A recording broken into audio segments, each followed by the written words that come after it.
کیا آپ نے کبھی سوچا ہے کہ بنجر زمین پر اگنے والا یہ کڑوا پھل کئی بڑی بیماریوں کے لیے مفید ثابت ہو سکتا ہے؟ اکثر لوگ اسے ایک بیکار جڑی بوٹی سمجھ کر نظر انداز کر دیتے ہیں، حالانکہ صحیح معلومات ہو تو یہ قیمتی قدرتی نعمت بے حد دوستوں کے لیے مفید ہے۔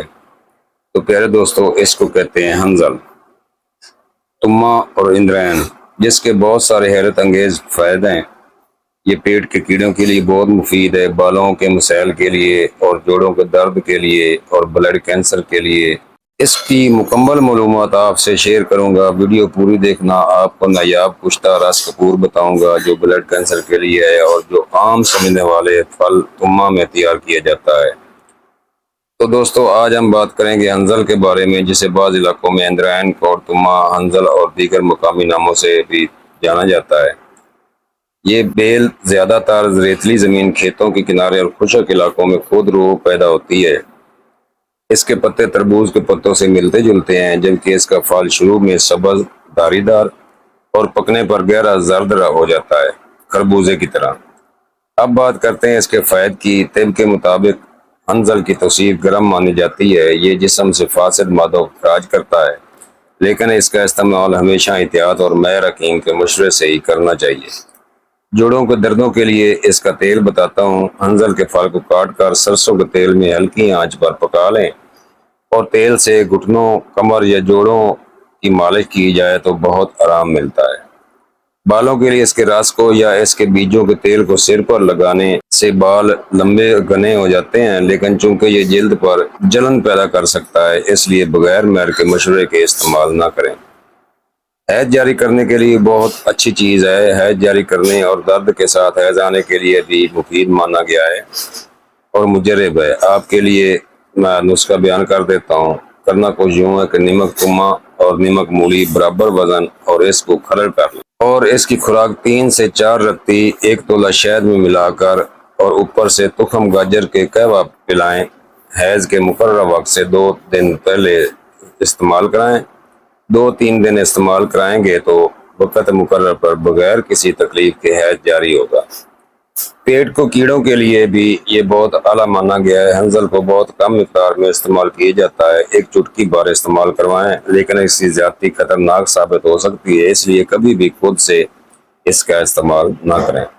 اگر آئندہ آپ کو یہ پودا کھیتوں یا بنجر زمین میں نظر آئے تو اس کو معمولی جڑی بوٹی نہ سمجھیں، لیکن یاد رکھیں کہ اس کا غلط استعمال نقصان دہ بھی ہو سکتا ہے۔ اب چلتے ہیں کشتہ رس کپور کی تیاری کی طرف، جو کہ بلڈ کینسر کے لیے میرا مجرب ہے۔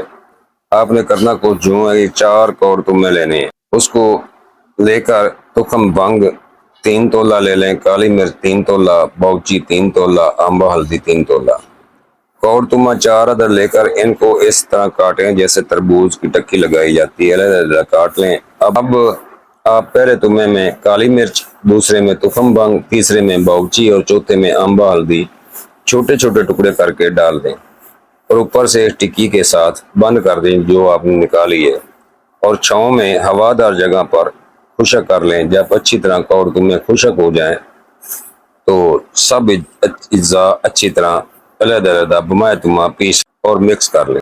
جب یہ صفوف ہو جائے، مکس ہو جائے، تو شیشم کی نرم کونپلیں، یعنی کہ جس کو ہم ٹالی بھی بولتے ہیں، اس کی نرم کونپلیں لے لیں اور اس پاؤڈر کو اتنا کھرڑ کریں کونپلیں ڈال کر کے گولی بنانے کے قابل ہو جائے۔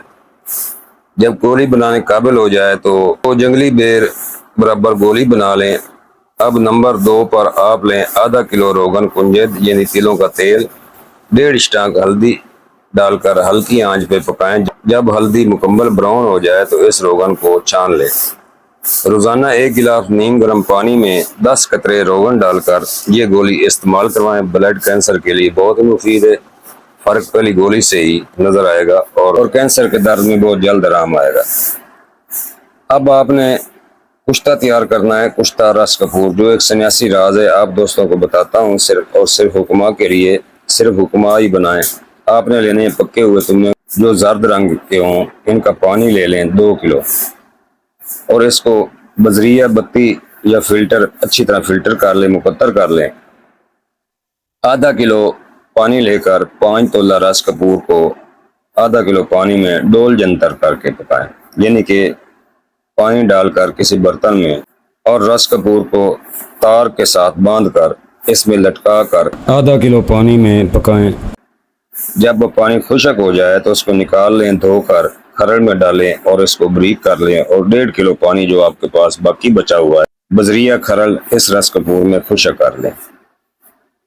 اب آپ نے 100 گرام گندک لینی ہے اور گائے کے دودھ سے مدبر کر لیں، یعنی کہ گائے کے دودھ میں 2 3 4 5 بجاؤ دے دیں تو یہ مدبر ہو جائے گی۔ پھر اس گندک کو 2 تولہ نوشادر، 2 تولہ پھٹکڑی، 2 تولہ سندھا نمک، تینوں اشیاء کو لے کر بریک کر لیں اور اس میں ڈال کر گندک میں سرکہ انگوری 20 گرام ڈال کر کھرڑ کریں۔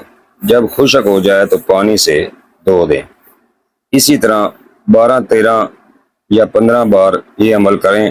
ہر بار اس گندک کو 2 تولہ نوشادر، پھٹکڑی، سندھا نمک اور سرکہ ڈال کر کھرڑ کریں اور دھوتے جائیں۔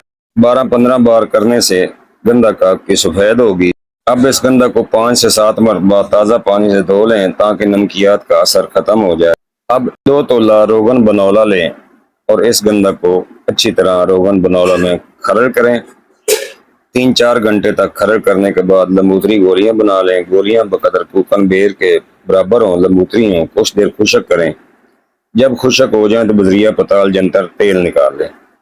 تیل بالکل شہد کی طرح ہوگا، گاڑھا ہوگا۔ پھر اس تیل میں رس کپور کی ڈلی رکھ دیں اور ریت جنتر رکھ کر نرم آگ پر پکائیں۔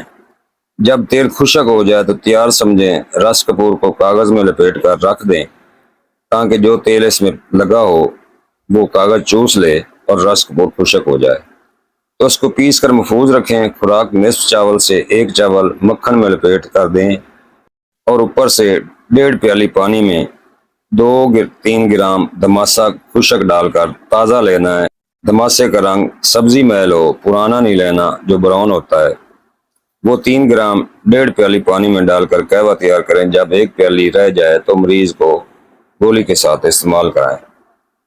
اس کے بہت سارے فوائد ہیں، جیسے کہ کینسر، رسولیاں، ہر قسم کے زخم، موقعوں کے لیے، بواسیر کے موقعوں کے لیے، بگندر کے لیے اور جلد کے تمام امراض، پرانے سے پرانے زخم اور نسور کے لیے بے حد مفید اور مجرب ہے۔ اگر آپ نے کبھی ہنزل استعمال کیا ہے تو کمنٹس میں اپنا تجربہ ضرور شیئر کریں، اور صحت سے متعلق ایسی مزید معلومات کے لیے اس چینل کو ضرور سبسکرائب کریں اور بیل آئیکن کو آل پر کر دیں تاکہ ہر اچھی ویڈیو آپ تک جلد پہنچے۔ یہ کشتہ بنائیں اور دعاؤں میں یاد رکھیں۔ یقین طارق جوید، المعروف طارق پتال جنتر مشین والا، فیصل آباد۔ میرا نمبر ہے 0302 41 33 533۔ والسلام۔